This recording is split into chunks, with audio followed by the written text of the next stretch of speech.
సుహాసన్. Hi darling.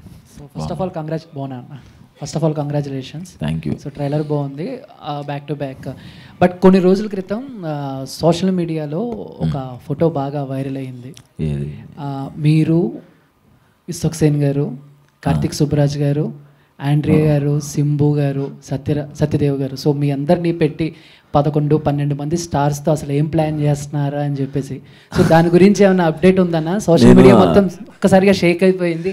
అది సినిమానా లేకపోతే ఏదైనా అడ్వర్టైజ్మెంట్, అసలు ఏంటి? నేను ఆ రోజు ఇన్స్టాగ్రామ్లో స్టోరీ పెట్టా, ఎవర్రా మీరంతా అంటే నాకు తెలియకుండా మీరు ఎలా చేస్తారు, వాళ్ళకి తెలిసి ఉండదు, మిగతా వాళ్ళకి కూడా. అది ఎందుకు వేసారో మరి తెలియదు నాకు కూడా.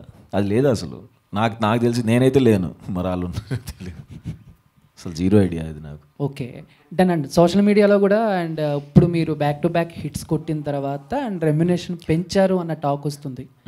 పెంచాలిగా మరి, ఇంక నేను బతకొద్దా? ఇక నేను జూనియర్ ఆర్టిస్ట్ నుంచి వచ్చాను, రోజుకు 100 రూపాయలు తీసుకున్న నుంచి వచ్చాను, తీసుకోవాలనుకుంటాను కదా నేను కూడా. అదే 3,000 నుంచి 3 కోట్ల వరకు అని చెప్పేసి సో టాపిక్ అనమాట. 1000 రూపాయల నుంచి 3 కోట్ల దాకా. Super, thank you.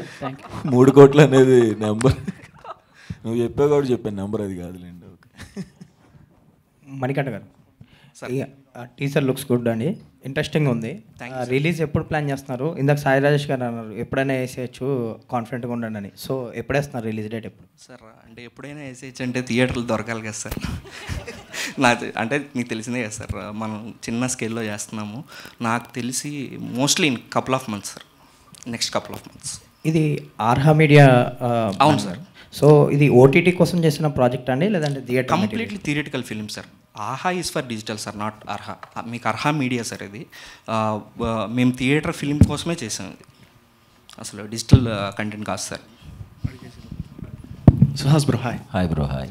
బాగుంది, అంటే లైక్ ఫేస్ బ్లైండ్నెస్ అనేది కాన్సెప్ట్ ఆల్రెడీ అంటే ఇంప్రెసివ్గా ఉంది. కాకపోతే ఒక డౌట్ ఏంటంటే, ఇప్పుడు యూజువల్లీ బ్లైండ్నెస్తో ఉండేటప్పుడు విలన్స్ గుర్తుపట్టడం కష్టమే, కానీ హీరోయిన్తో రొమాన్స్ అలా? అది కూడా చాలా బాగుంటుంది సినిమాలో. అంటే